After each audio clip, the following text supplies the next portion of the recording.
All right. Hello and welcome everyone to the first edition of our virtual conversation series, Better Be Prepared in 2026. I'm Jacob Fleming. I'm a senior program and research manager here at Atlantik-Brücke in Berlin, and I'm very happy and excited to moderate today's conversation and discussion with our two excellent guests. Given what happened so far in this year, it's frankly quite hard to believe that we are still early into 2026. When we actually first thought about having a conversation about Iran, it was in early January. It seemed very much like Iran is really poised for regime change. It was, I believe, on January 13 that President Trump urged Iranian people on Truth Social to quote unquote keep protesting and take over the institutions, promising that help is on its way. His by now very famous post on Truth Social.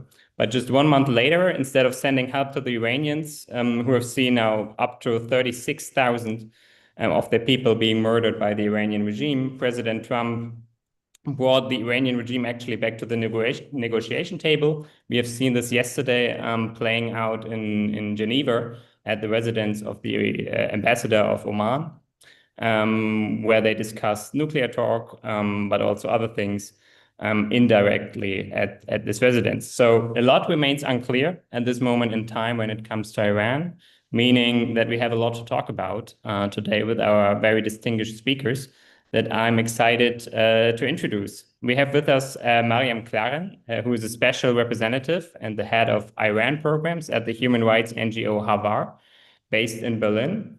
Originally being a marketing manager, she became an Iran activist after the imprisonment of her mother, Nahid Tahawi, in 2020. Ever since, she relentlessly campaigned for the release of her mother and a change, and finally successful release of her mother last year, and a change in the German Iran policy. Thank you, Mariam, for joining us today.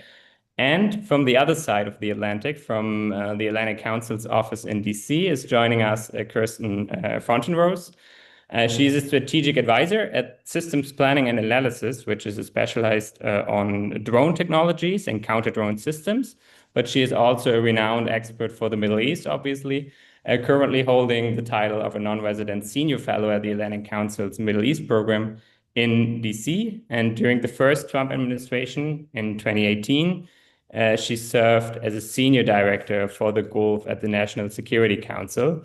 So thank you for making time today. It's a privilege to have you both with us.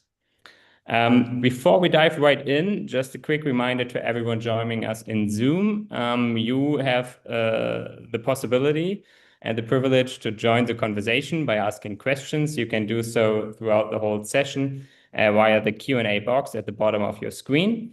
And we will pick up your questions in the last 15 or 20 minutes or so of this conversation. All right, so Mariam, maybe let me start with you. There's still very little information coming out of Iran. The internet access is still somewhat restricted by the regime. What can you tell us? What is the situation right now on the ground for the Iranian people from what you hear? Thank you so much for having us, and thank you to the audience that you are joining us and listening. Yes, what we hear from our networks and our contacts within the country is that it is a very dark situation. As you mentioned, the protests started in December 28, end of last year, and very quickly they were within the whole country, in all provinces and cities. The students joined the so-called bazaris, which are the people who are in the working class, joined, and at January 8th and 9th was the peak of the protests and the demonstrations. And in the night of January 8th, the internet was shut down and we lost contact to the country. And later we found out that in these 2 days, a massacre took place within the country. There are different numbers which are circulating, but the most valuable number we have is around about 33 50,000 people who died or who have been killed by the security forces during the protests. There are more than 50,000 people who have been detained and more than 300,000 people who are injured. So what we see right now is a country which is in a very which is mourning, which is in a very depressive situation because almost everyone knows someone who died during this protest or is injured or is detained. We receive hundreds of mails and calls and messages daily with people who ask for help. So the situation in the country is not good. And I need to mention that, of course, there is also a big disappointment because, as you said, President Trump wrote on Truth Social, help is on the way, take over your institutions. We will not allow to harm the protesters. And at the end, we see that one of the biggest massacres in modern history happened. So it's a very bad situation which the people are currently facing within the country. Yeah, thank you so much for this insight. And you mentioned the disappointment in President Trump. And maybe let me turn this to you, Kirsten. What we saw yesterday in Geneva, and the mixed signaling from the Trump administration, like maybe can you break down to us not the whole strategy, maybe that would be too much, but maybe the strategic goal that you think the Trump administration is pursuing with this approach? If the Trump administration had its way in an ideal world, then the economic sanctions, both by the US, the EU, others, would lead to a collapse in their currency, which would cause so much unrest among the population that there would be even further protests in terms of taking over levers of power, to include the central bank, to include communications, all of it. And there would be regime change that would be led from within. So that's the dream. That's the ideal, is provide military pressure, economic pressure that makes the situation so untenable for the folks who are trying to do business inside Iran and live inside Iran that they just can't take it anymore and they actually overthrow the regime by themselves. So the Trump administration is trying to create the conditions up to that point. What the Trump administration does not want to do is take on a nation building project. So there's this feeling that if strikes were to be conducted, they don't end there. You know, you have the day after, who picks up the trash? And that is what they would really like to avoid if it's possible. They also know that their experience watching Gaza tells them that it's not as easy as it seems to get other nations on board with assisting with any sort of rebuild, whether it means foreign direct investment, whether it means basic assistance, whether it even includes trade. If you watch Venezuela getting some companies back in because of the structures of regulatory structures and the like, it's much harder than you think up front. So they're saying, we really don't need a third portfolio where we're responsible for something like this. If we've got a really educated, really sharp population inside Iran who do have the capability to run this country, should they be in that position? So how do we make it their doing instead of our doing? That's the dream.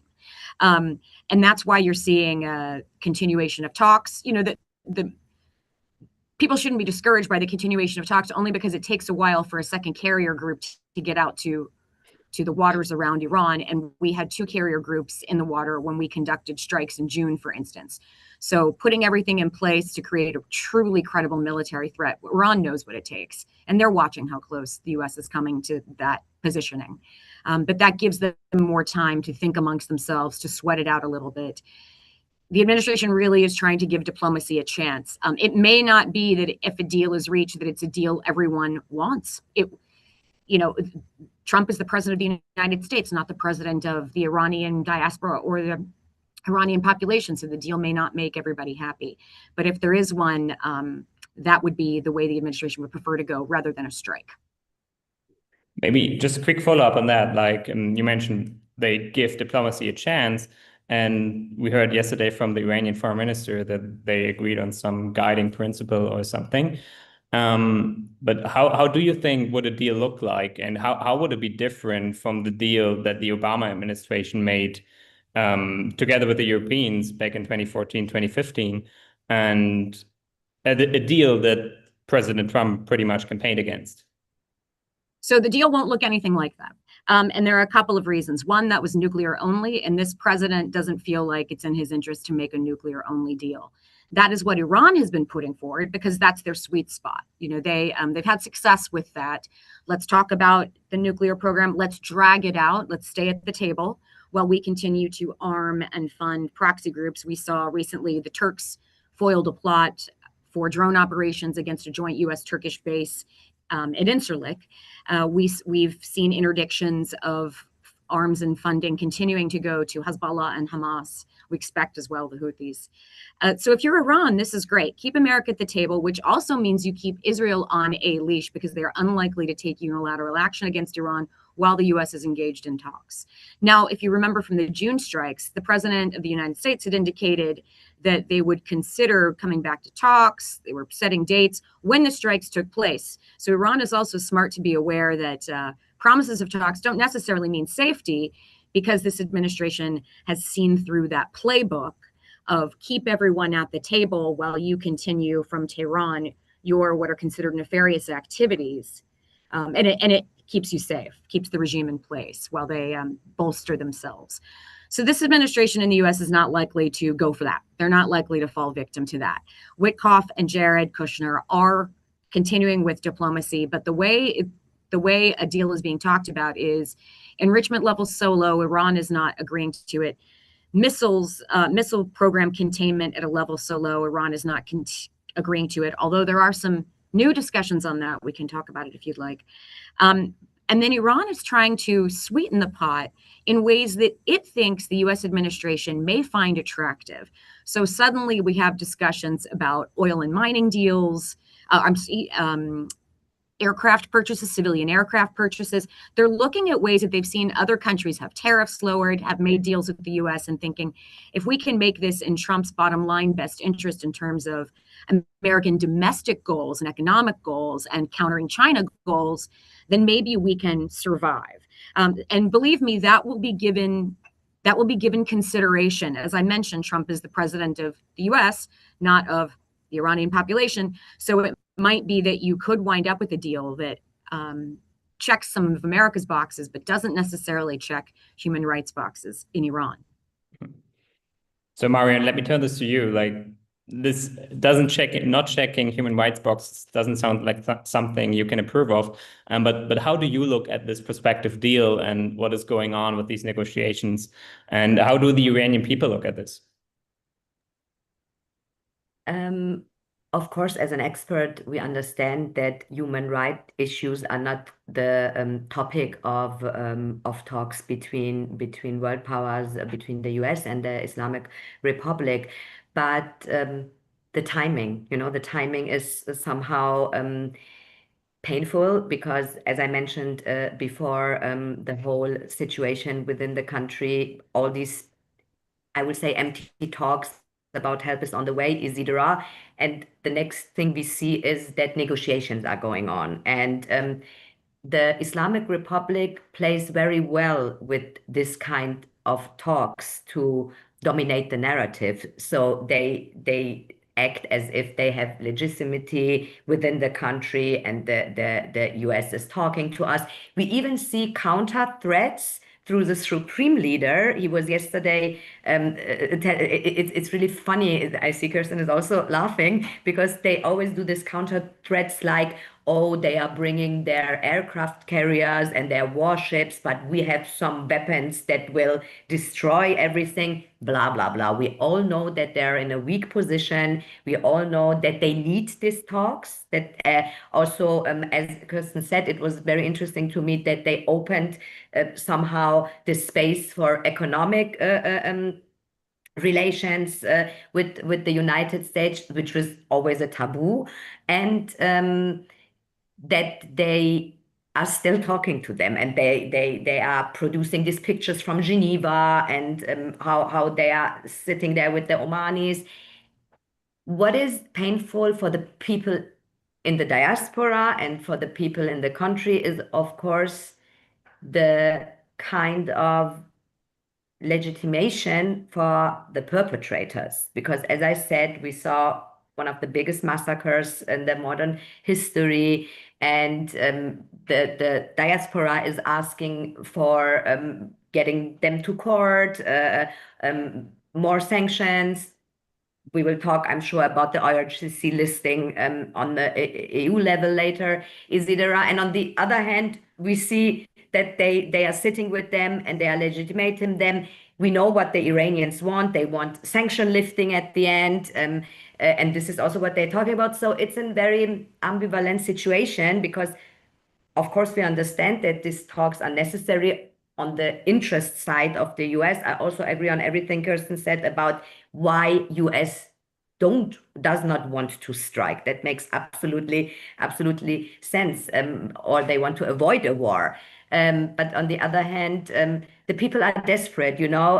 I think the Iranian people are the only nation who are really asking for striking them, which I do not agree to, as a human rights activist who is against war. But I'm also sitting here in Germany in my safe space. So imagine the level of desperation when you ask another country to strike your country because you want to get rid of your current government. But one thing we should not forget in all these discussions which are currently going on, the problems which the people have with their country are not solved. We have corruption, we have the economic situation, we have inflation, we have poverty, we have this human rights situation, the persecution of everyone who is against the regime. So it's only a matter of time when the next peak will come, and the people will get to the streets again. And I really hope that this is the final point when they are organized enough to take over the institutions, to take over the banks, etc. But we will see. So it seems we have an alignment of like interests or dreams. Like the Trump administration wants the Iranian regime gone, the Iranian people want its gone, and also actually the Europeans want them gone. We have Chancellor Friedrich Merz, and I want to talk a little bit about the Europeans and maybe also the Germans now. We have our Chancellor being on the record with a quote, and I think this was also in this period of time in January when the regime seemed to be on the brink of collapse, and that he said the end of the Iranian regime within the next week and month is getting closer. And so this sounded, I guess, very promising and caused some degree of optimism. So Maria, maybe let me start with you again. How is this rhetoric also coming from a German chancellor backed up by actual action by the Germans, but also Europeans? We saw some like the designation of the Revolutionary Guard as finally. I think you and other people in the diaspora have campaigned for this for very long as a terror group. But do you think this action coming from Europe is sufficient? First of all, I don't think there's this kind of statements like our chancellor did or the president did, quote by quote, help is on the way, or quote by quote, this regime is finished, is helpful. Because I remember very well when the chancellor did this statement, I received a lot of calls from Iran, and people were asking, is that true? Is that true what he's saying? So they know something. So it's the chancellor of Germany, so he knows something.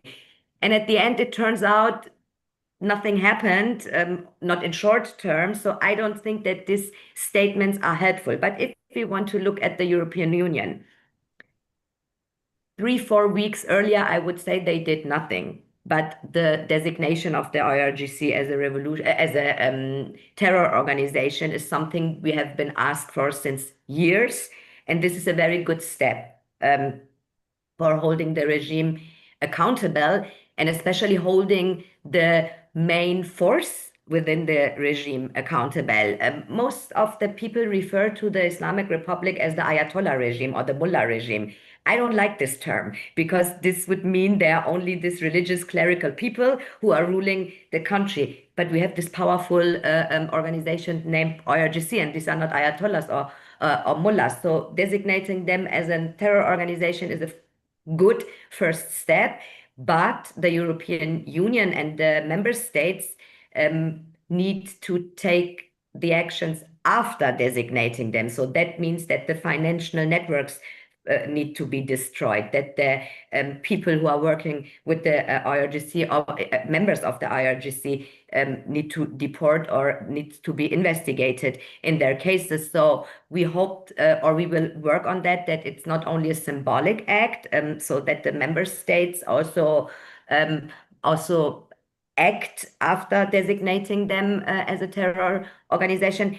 And when we look into Germany, there is no national-wide deportation stop to Iran. So when you know what is going on in Iran and you are making this kind of statements and you're talking about the terrorist mullah regime, stop deporting people, protesters, convert Christians to Iran. And also Germany, for example, stopped the humanitarian visa for persecuted Iranians with our new government. So these are things which Germany can do and other member states can do. Of course, I always watch through human rights glasses on it. So it's not enough to be in I think it was in India when he did this statement and said the regime is over. So what does that mean? The regime is over. The embassy is still open in Berlin. You are still have your embassy in Tehran. You are also somehow legitimating the regime. So what do you mean with this word? So these are really empty words, which also the people in Iran really are aware of, that this kind of populism does not help their cause. Yeah, so Kirsten, you mentioned earlier that also the Trump administration is looking for partners to bring in like rebuilding Iran. So what is your take from the US perspective on the role Europeans are playing, maybe have played in the past, but also should play in the future? In the US, we have this phrase we use, about being careful with delicate retail items in a store that says, if you break it, you buy it.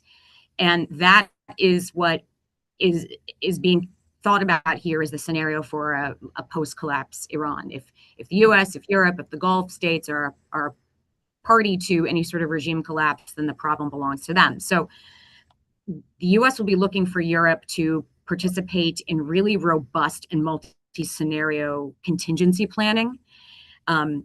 Should the regime collapse, whether internally or with external encouragement, what happens the next day that will prevent civil war, that will prevent demographic migration, that could, crush neighbors or the like. And so they'll be looking for Europe to be a partner in that, both in what can you offer diplomatically, what can you offer in terms of logistics, what can you offer in terms of training a future Iranian government, what can you offer, obviously in terms of funding. If this regime is to fall, how can you help bolster the country itself?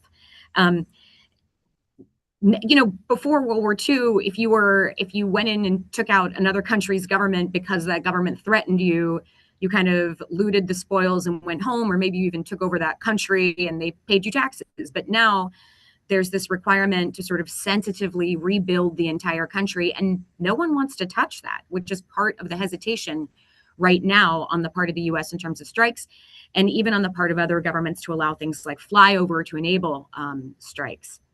So from Europe's part, I think continued pressure on the Iranian regime with regard to sanctions enforcement. The designation of the IRGC is helpful. Yes, it's mostly symbolic, but it also does make it more difficult for the IRGC to get some of the dual use components for many of their activities from Europe, which we know they do now. It just gives European law enforcement a little bit more of an enforcement tool. It's helpful. And then the contingency planning. The US has a smaller government than we've had in a long time right now. Certainly some of the folks in government have not had the experience working with Iran for decades that many in Europe have, understanding the culture, understanding situations on the ground. And there are so many potential scenarios in a post Ayatollah Iran to think about, whether it is things I mentioned like civil war or an IRGC takeover or fractional social fractionalism, or uprisings from ethnic groups, or demographic floods outward, or famine, or water problems that lead to mass death. There's so many things to consider that the U.S. simply does not have the time right now to be doing all of that in depth. And European experts contributing to contingency planning, I think, would be very valuable and would be welcomed. Okay, let's dive a little bit deeper in the post-Ayatollah scenarios for Iran.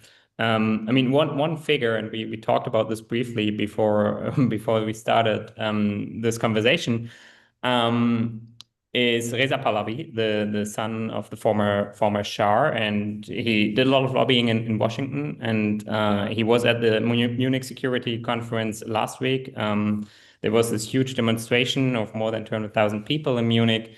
And so, Mariam, I would be just interested to hear from you, like, what do you make of this figure as a potential transitional figure for a transition into a democratic Iran? So first of all, I need to say that Reza Pahlavi, as you mentioned, the son of the former Shah, who was toppled in 1979, is an opposition figure who is working on that position for over 4 decades since the Islamic Republic is in charge. He has a base within the country who are his followers, and he has also a base in the diaspora. That does not mean that everybody who is following him or accepting him as his representative is a monarchist. There are also a lot of Republicans, but a lot of people think that he's the one who could lead Iran into a transitional government. This is also what he says, that he only wants to be a transitional leader and helping the people of Iran to get a democratic process within the country.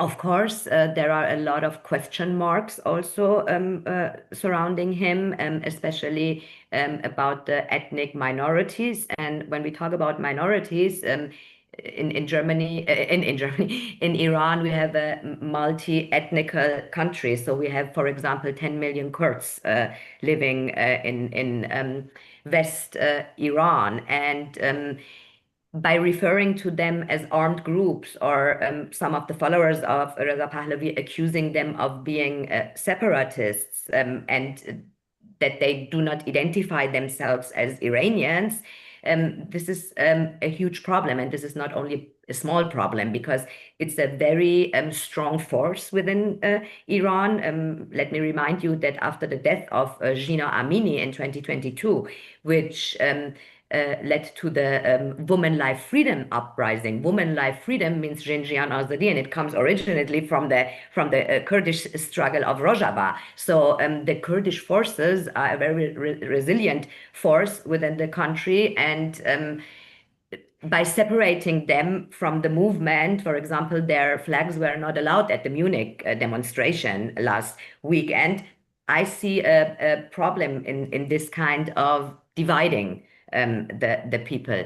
But he has his legitimacy. There are a lot of people who believe that he could be a transitional leader. He was invited to the Munich Security Conference. There are also a lot of critics why no one else was invited. For example, a Kurdish representative. Mazlum Abdi was there, but he was representing Rojava, so the Syrian part of Kurdistan, but there was no one who was representing the Iranian part. And he had meetings with a lot of German politicians, especially from the Christian Democrat Party. And I think what is really good is that the Islamic Republic was excluded from the Munich Security Conference, and that opposition was invited. But how much this is going to end up in a transitional government with Reza Pahlavi, I think it's a question which is very difficult. I think he also needs the endorsement of Washington and of Brussels and also of the neighboring countries within the region. I would be very curious to hear about what Kirsten thinks about that. Me too. Great points, Miriam. In Washington, yes, Reza Pahlavi was fiercely lobbying. And frankly, he wrote a plan that was really up the Trump administration's alley. It was very well written, to be honest.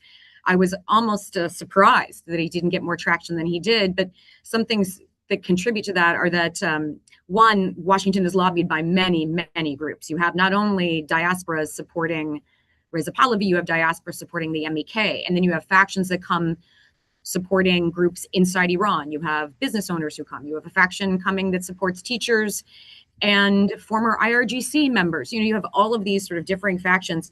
And I can tell you from experience, when I was in the White House and I asked our intelligence community to do reporting on what constituency any of these differing groups that were coming to us even then asking for help with, you know, bringing the regime down. And this is when John Bolton was national security advisor and everyone assumed that he would support this. He never asked for a plan to take down the regime while I was in the White House. And that was because, in part, of the expense this would incur, of course, the nation building project this would incur, but also because none of these groups have enough of a constituency on the ground that anyone felt confident that there would be a real plan for the day after, which means we're looking at Iraq or Afghanistan or the like. I mean, all those things are very fresh in the American mind. So I think that's part of the reason Pahlavi did not get as warm of a reception. The president does not want another Ahmed Chalabi situation like we had in Afghanistan. You also have considerations about what is his not just popularity on the ground, but what is his experience running anything. President Trump says he ran multi-billion-dollar companies, might not have been a governor, might not have run a government, but ran something that had a complex economy and required political savvy. And Reza Pahlavi has not even done that. So there's some of that that caused a little bit of hesitation as well. And then we understand that from the Iranian population's perspective, and Mariam's much more an expert on this, of course, but there are fears that his promises of transition don't mean transition. And as we joked about, anyone over 55 in Iran remembers that Ayatollah Khomeini promised the same thing when he came back from Paris: I will shepherd in transition. And we see how that turned out. So when you have Reza Pahlavi saying the same thing, I will shepherd transition, whether he's sincere or not, it strikes a bit of fear in the hearts of many Iranians. So just a quick follow-up then, how does a dream scenario from the US perspective, but also Mariam from your perspective, look like, and what does a realistic scenario look like? So the dream scenario from the US perspective, when we watch for indicators of regime collapse, for instance, that will kind of go the right way. We're not, coup is one thing, civil war is one thing. Those are terrible scenarios. A good scenario involves several different indicators that we look for. And two of them are, I think, critical to this question. One is about opposition cohesion. The other is about regime cohesion.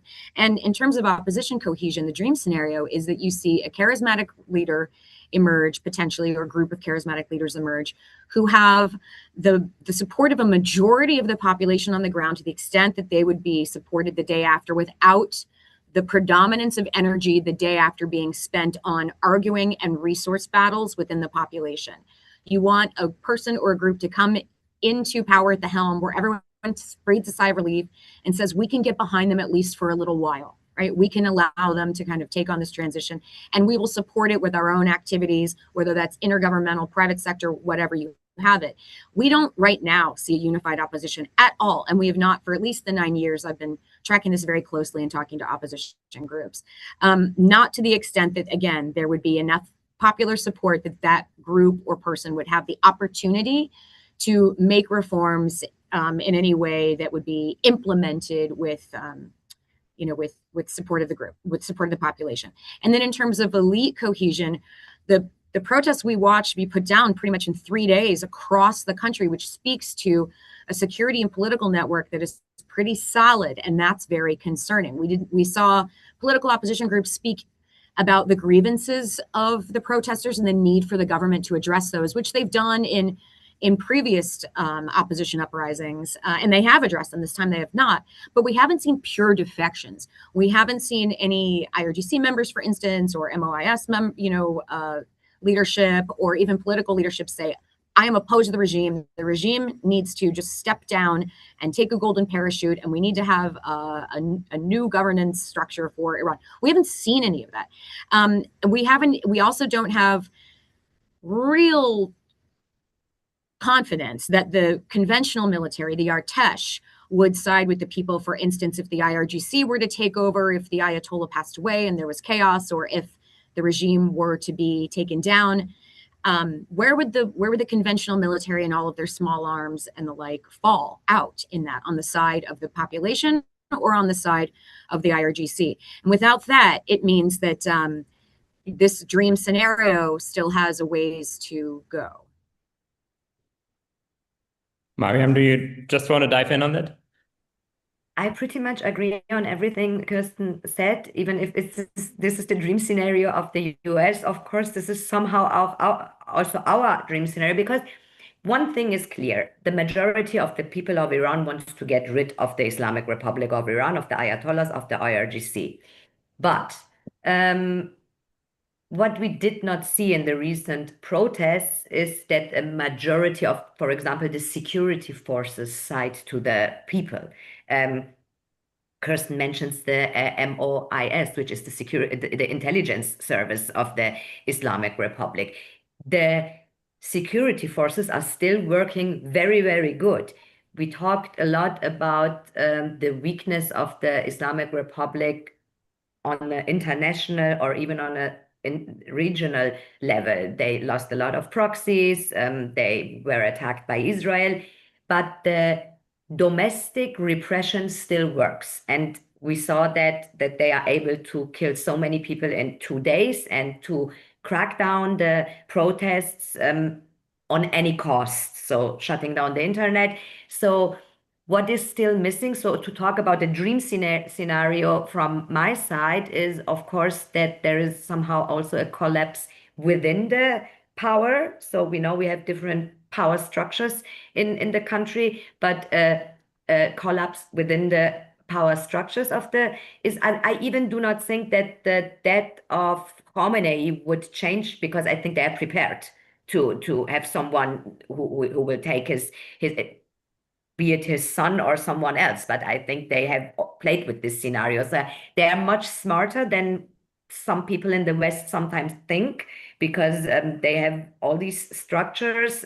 Today I talked to someone from Syria, and he said they are still on the ground in Syria, even after the Assad regime has collapsed. So they know how to stay in touch with their proxies and how to be able to rebuild themselves again and again. So I think it's not just a matter of going on to the street and chanting death to Khamenei is something which will lead to a regime change. I think we need general strikes. We need every form of security and help for the civil society. We need to strengthen the opposition within the countries, the unionists. We have the political, the Nobel Peace Prize laureate Nargis Mohammadi is currently again in prison and within the countries. So I think there are a lot of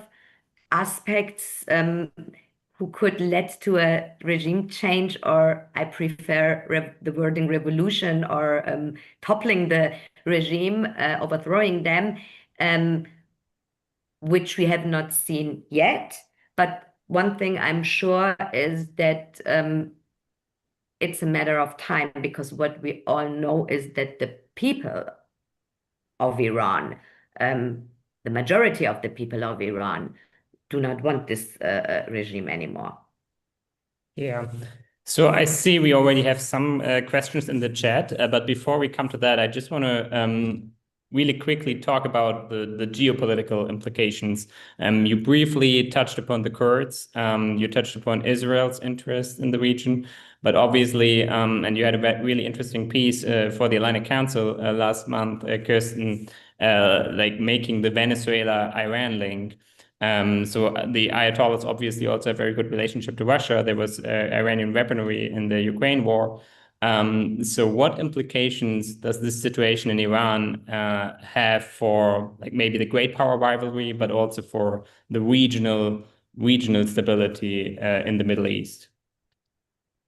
Interestingly, I think what would concern the great powers, if we're speaking sort of Russia, China, as well as the US, more than a nuclear deal or a deal that's nuclear and then the other three pillars, the militias, the drones, the missiles and the like, would be a deal that Iran is actually considering floating to the US. So this deal that would involve agreements on some of the sectors inside Iran that Russia and China rely on. So whereas Iran is considered their partner for military technology transfer, oil sales, and the like, if Iran were to make a deal that saved the regime with the US and grant the US, let's say, predominant access, the US and Europe, to all of their oil production, free flow through the straits and limitations on Chinese and Russian transit through the straits or things like that, mining rights that China is looking for,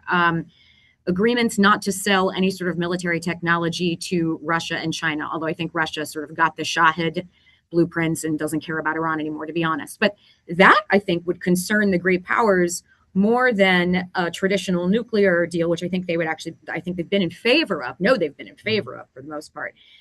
Or a deal that limited Iran's ability to provide arms and funding to militias and to build up their own missile program.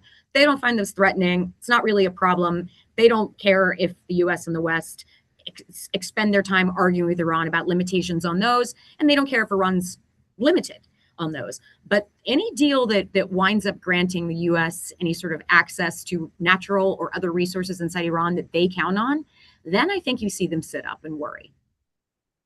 And you said in the piece, I believe, or for the Washington Post, that Iran could go the way that Venezuela did, meaning that the US could seek such a deal. And do you think this is a realistic scenario still, that the Ayatollahs, like now the vice president or now the president of Venezuela, agree to such a deal? Well, so it's definitely being considered because it has to be considered. And certainly the administration coming off of a success with that methodology is looking at it. The question is, who would you leave in place that the population could deal with and that does not have problematic ties that would lead to an insurgency, Iraq style or the like. And the thing is, you kind of can't know. Right? Because right now, as I mentioned, we see a lot of regime cohesion. So traditional flipping operations to try to bring someone to the side of an overthrow will certainly have been considered, will certainly be attempted. You just don't know until the day of, because people are interested in saving their own skins. And I can guarantee you that people in the leadership, I mean, I'm projecting here, but were I them, you think about at night before you go to sleep, if there is an operation against the regime, am I more concerned about a strike from the US taking me out? Or am I more concerned about falling into the hands of my own population the day after the strike, circa Gaddafi? And in which case, am I willing to consider making deals for myself and my family? Humans are humans. So that certainly will be considered, but there will be lots of debates about who might be someone you could actually work with. Yeah, that's a really interesting perspective. Maria, maybe do you see any sign of a Iranian Delcy Rodriguez? No, I mostly also agree on that what Kirsten just said. Everything is possible, and there are so many different factors playing a role. For example, I remember very well last year who have thought as a normal Iranian person that Israel is going to strike them, then US is getting involved in the nuclear area, then you think everything is over. Then we have again the protests 6 months later. So I was joking the other day, I would not be surprised to see Trump sitting next to the Ayatollah and making somehow a deal, because of course at the end of the day they want to survive.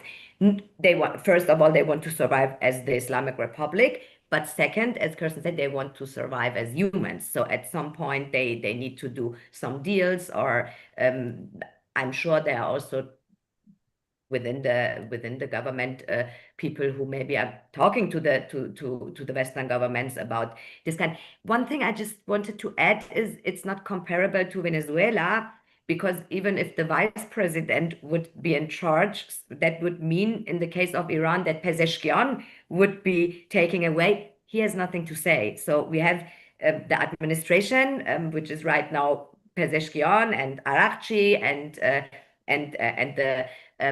the ones who are talking to the West and doing the negotiations. We have the IRGC, and we have the huge Beit Rahbari, so the whole supreme leader thing, and the clerical stuff, Isidora. So it's not by taking away Masoud Pezeshkian would solve anything. No, it's the opposite. Okay. Thanks so much. So far, we have 30 minutes left, and we want to have some questions from the chat. And the first is referring to the US strikes at Fordo last year, and is asking, what do we actually know about the damage inflicted on the Iranian nuclear program by US strikes? So what we do know is that they have not begun enrichment again. We think that a lot of the enriched uranium that they had is buried under rubble at the moment. So it's not gone, but it's inaccessible. And we do know that they have not started enrichment, which is, Washington assumes, why they are floating in these talks the idea that they could put off any enrichment for 3 years. Well, yeah, it will take them 3 years to get enrichment back up and running in any meaningful way that would exceed the limits that are being talked about. So, you know, kind of an empty offer from Washington's perspective. But DC also assesses that in addition to the program being crippled and pushed back to a certain extent, we have good visibility on what the indicators would be if they did try to start rebuilding in a way that was threatening and meaningful. And then DC sort of has the stance that if we see that, we'll hit it. You know, if we see them trying to rebuild, we will hit it, which is why at the moment, President Trump feels like, and frankly, from the US perspective, if you watch polling here, his campaign promise to make sure Iran does not get a nuclear weapon, box checked. So there's sort of no incentive for him to engage in talks that would be only nuclear, because he doesn't really have anything to prove on the nuclear front now to the American voters. The strike took care of it. It was massively successful, according to coverage here. Enrichment isn't taking place at a dangerous level. We don't even have the Israelis coming to Washington and screaming about the nuclear program right now, the way that they certainly did before the strikes. So the American population has gone, okay, great. We put that back in a box. It's not gone, but it's back in a box. And we're watching it so closely that if it starts to raise its head, we'll know. That meaning that any sort of deal now has to cover more than that, or it just won't be an interesting deal to the U.S. because that program is considered contained. Yeah. I guess the next question is for you, Mariam, or I guess to both of us, because we both have mentioned the number of deaths in the massacres in January of more than 30,000. So could you maybe break down what are the sources of this? How do we know this number, or how do we have this estimation? Sure. There is a huge network of medical staff internationally working within medical staff within the country. So the number of 33,000 is math, to be honest, because people outside the country talked to hospitals, to cemeteries, to forensic institutions, also to sources within the country they have, and they collected the number of dead bodies you need to know we are talking about the population of a very big country with 90 million population. So I have seen the database and the collection of the numbers. So it's really collecting by which hospital reported how many dead bodies, which cemetery reported how many dead bodies or coffins come into to them, and especially forensic institutions. So this is how the number was additionally estimated to 33,000. There are also much higher numbers, which some media is referring to. We prefer to take the number which we have evidence for and which is on verified database. Yeah. We have talked about the US, obviously. We have talked about the European Union. We have talked about Germany, but there's one question referring to the United Nations we haven't talked about. And I guess we know what the US government stance on the United Nations is. But the question is that the United Nations are often criticized for their outdated internal structure and complex negotiation and voting procedures. In this special case of Iran, is there any point of political action from the United Nations that you would like to highlight in a positive way? Is there anything? I have something to say.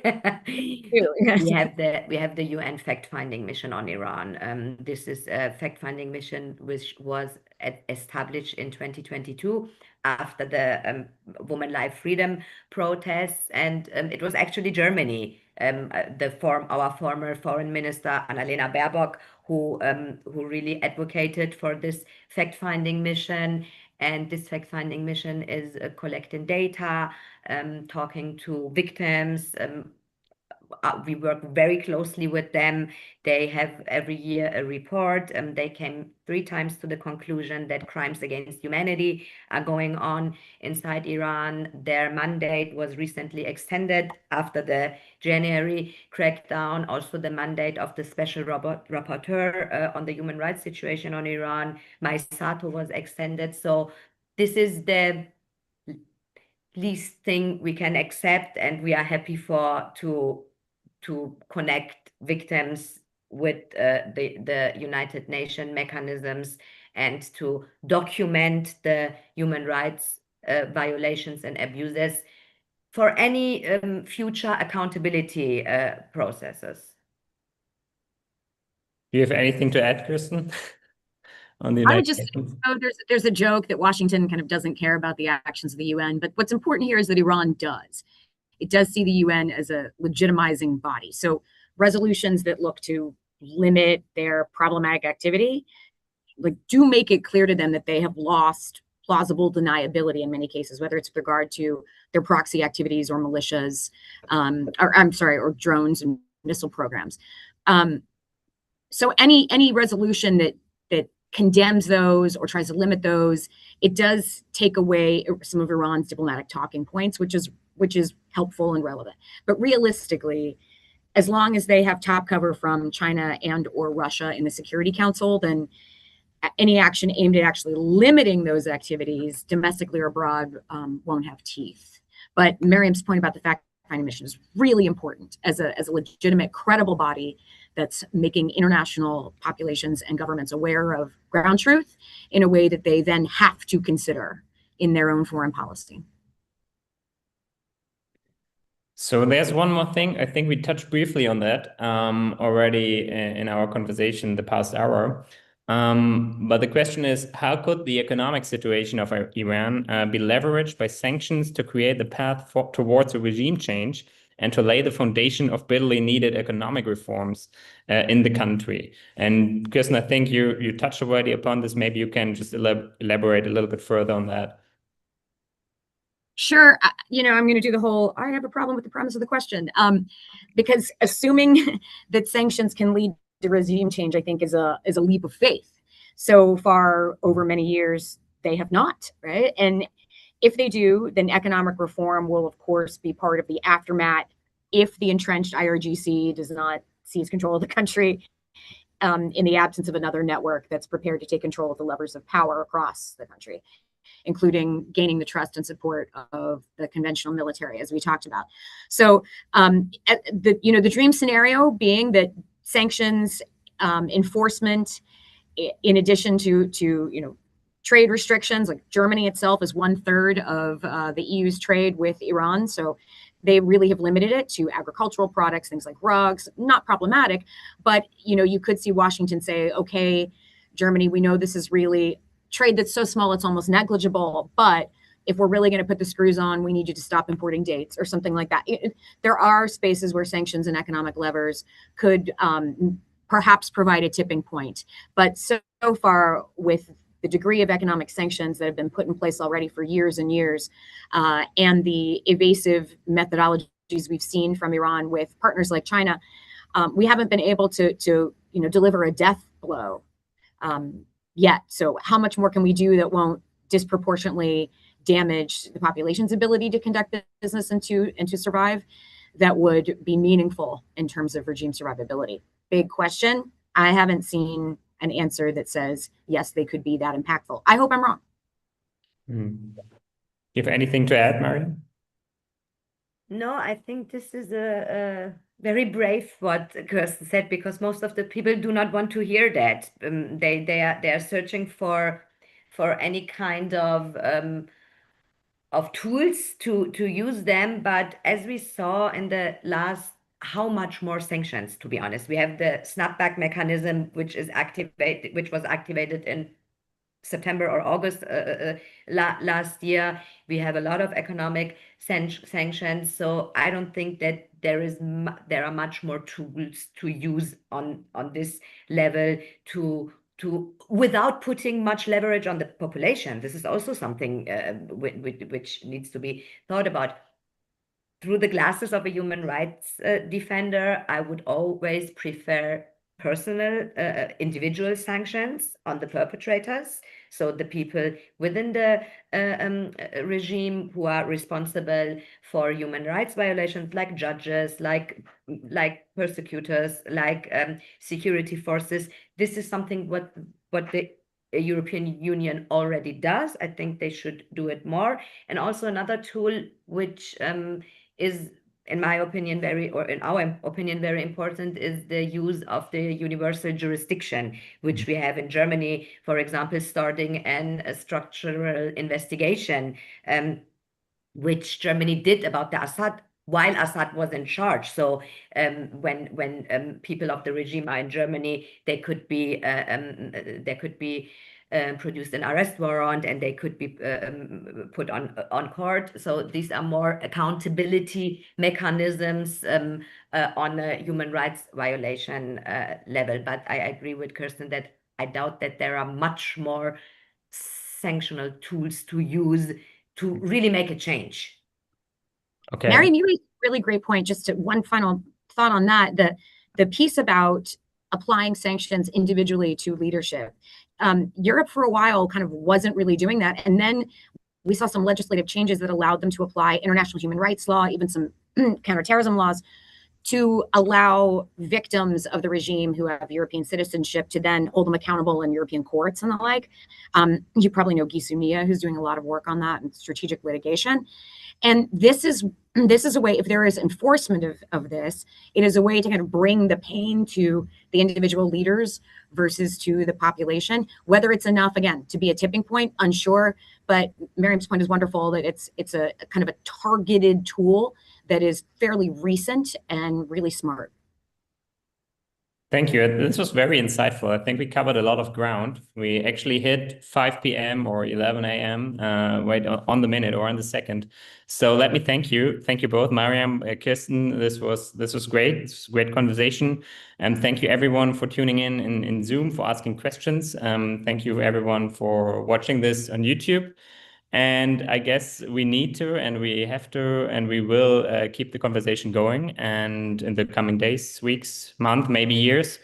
And thank you all. Have a great evening in Germany, and great noon in the US. Thank you.